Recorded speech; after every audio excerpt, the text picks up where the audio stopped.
No entanto, como a demanda é muito alta, essas empresas não atendem a todo mundo.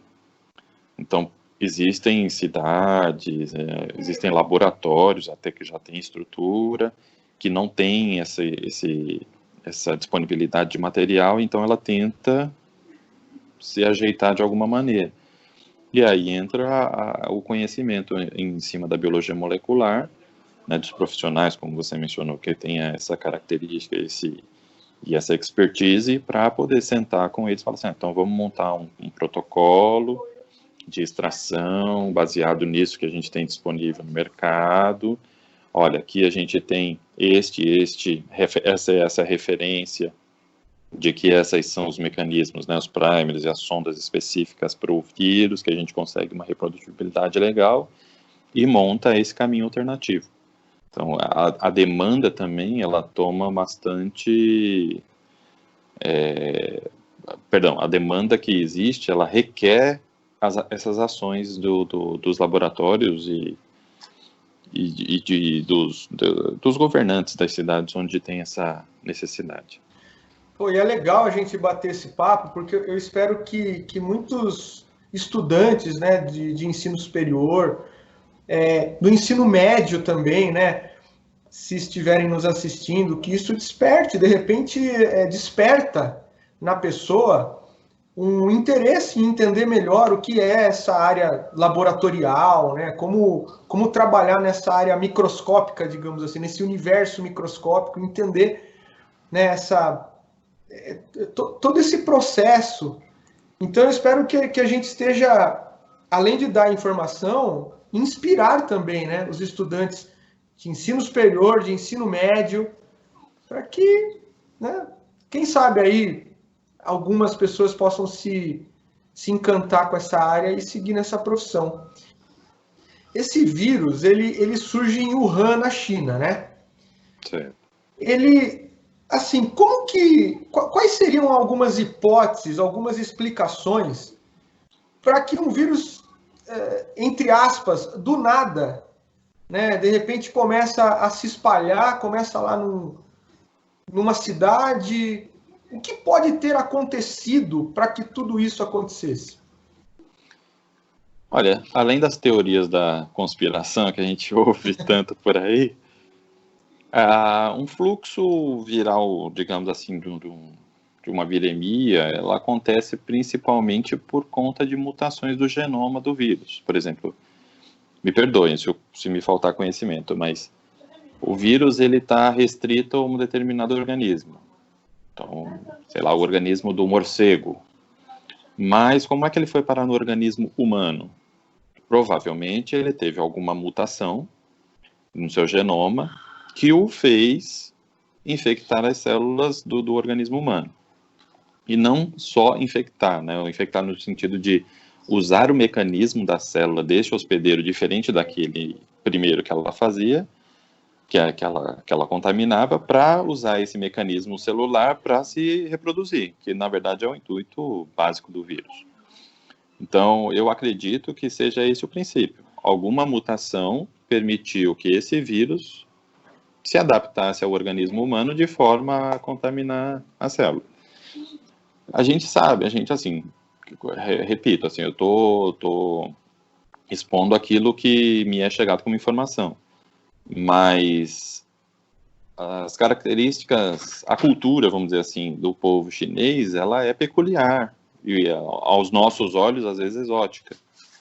Então, o contato, por exemplo, com o morcego, seja ele de alimentação, seja ele de cuidado, tudo, faz com que ele tenha contato exatamente com aquilo que expele desse organismo. E em contato com o humano, se tiver essa similaridade, o organismo vai absorver ou rejeitar. Então, em contato com o morcego, vamos dizer assim, o morcego tinha o coronavírus, esse coronavírus mutou de forma que se adaptou ao organismo humano. E aí a contaminação ela vai como qualquer outra, né? A contaminação entre os humanos ela se dá por conta de tudo que a gente está vendo, né? Ele está presente nas gotículas de saliva, por exemplo, que podem migrar para uma outra pessoa e assim se espalhar. Mas o princípio básico de tudo, por exemplo, como outros vírus, Ebola, o HIV, que veio dos macacos, né? Existiam dentro dessa população, mas contaminou o humano porque alguma mutação permitiu com que ele se adaptasse a esse novo organismo e usasse a maquinaria celular a seu favor. Agora tem o outro lado, né? Existe até as teorias da conspiração dizendo que essa mutação foi proposital, que o trabalho genético em cima desse vírus foi de laboratório, não darwiniano. Tem todo esse lado também. Mas, em princípio, essa mutação do genoma viral que o adaptou a esse organismo, no caso humano. Essa seria a explicação, digamos, cientificamente mais razoável, né? Digamos assim. Agora, a gente está chegando numa época do ano que as temperaturas começam a cair, né? É natural que surjam, né, a gripe comum, alergias em geral. Como que isso pode impactar nessa campanha, né, de combate ao coronavírus? E quais os cuidados, além de todos esses que nós já estamos tendo, quais os outros cuidados extras que deveríamos tomar com relação à mudança climática agora, com a chegada do outono, do inverno? O que eu acredito isso é análise minha, deixar bem claro, né? Que vai impactar muito mais nos centros de serviço, nas unidades hospitalares, do que propriamente na cinética viral. Por exemplo, as pessoas, eventualmente, elas podem estar tendo um quadro gripal por uma gripe sazonal, né, outro vírus da gripe, que pode se confundir e levá-la ao centro de saúde por suspeitar do Covid. Eu acho que o impacto vai ser maior nesse sentido. A ação viral, ela está se provando que não tem muita relação com o clima do ambiente. Por exemplo, havia-se a expectativa de que no Brasil, um país tropical, a cinética viral fosse diferente, por ser um país mais quente, por saber-se que o vírus tem um outro comportamento para uma determinada temperatura mais alta. Mas se a gente pegar hoje os levantamentos do Ministério da Saúde, a gente vê que o estado do Pará e Amazonas são daqueles mais afetados, onde o calor é realmente intenso. Então, eu não vejo que a mudança climática possa talvez trazer algum impacto na cinética viral, no contágio, né, na propagação do vírus. Eu não vejo dessa forma. A gente vê, por exemplo, países aqui do sul da América do Sul, Uruguai, o sul da Argentina, que também tem replicado os casos de vírus do Covid, numa cinética também bastante preocupante. E o norte do nosso país é a nossa maior referência de que realmente tanto o clima mais ameno quanto os mais tropicais não tem interferido tanto, impactando tanto na propagação do vírus, né?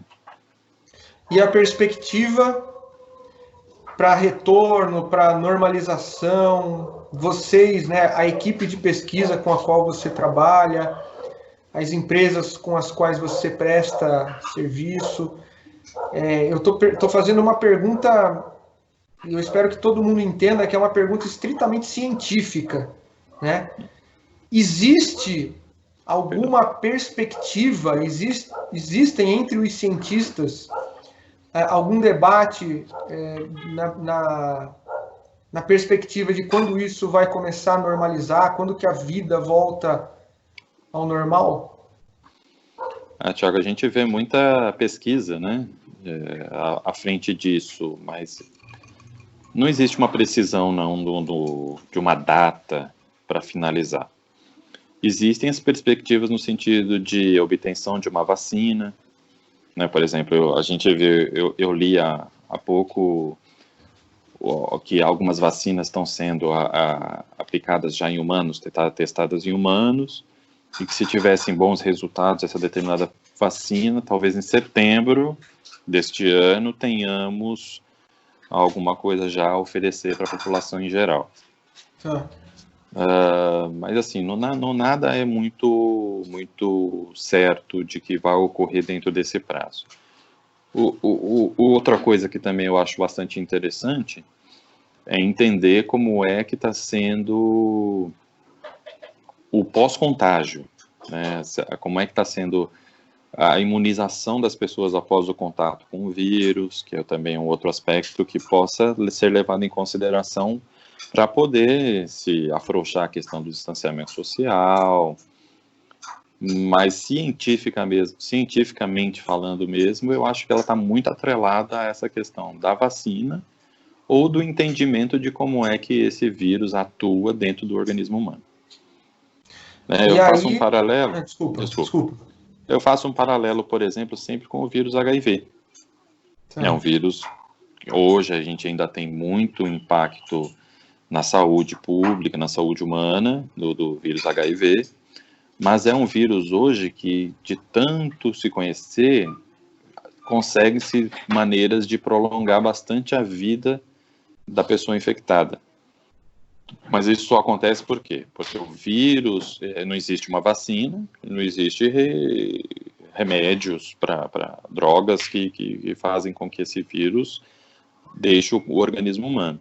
Mas se conhece de tal maneira o seu ciclo dentro do organismo humano que você tem uma série de drogas, coquetéis, que fazem com que, por exemplo, iniba a penetração do vírus no linfócito, que iniba a integração do genoma viral na célula hospedeira.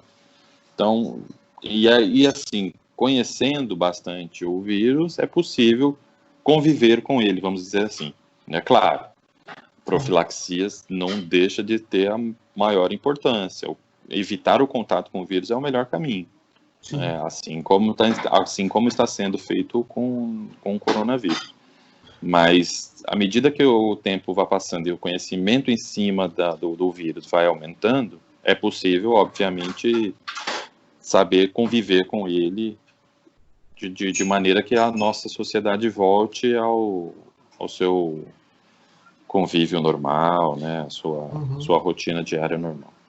Mas do ponto de vista não foge a isso, desculpe. Imagina, esse novo coronavírus ele vai fazer parte agora da rotina do ser humano, né? Porque o H1N1, que a gente está aí há uns 10 anos já, né? Mais ou menos, uns 10, 12, um pouco mais. Ele ainda existe, né? Ele circula ainda. Exato. É isso? Exato. Esse novo coronavírus, ele vai fazer parte agora, quer dizer, ele vai continuar circulando aí normalmente, aí como o H1N1? Eu acredito que sim, e é justamente nesse aspecto que entra a questão da vacina, do conhecimento da imunidade, da soroconversão nossa. Eu acredito sim que ele vai permanecer circulante. Existem teorias que os picos vão ser cíclicos, né? Eles vão ter picos, depois baixar, depois vão ter picos de novo.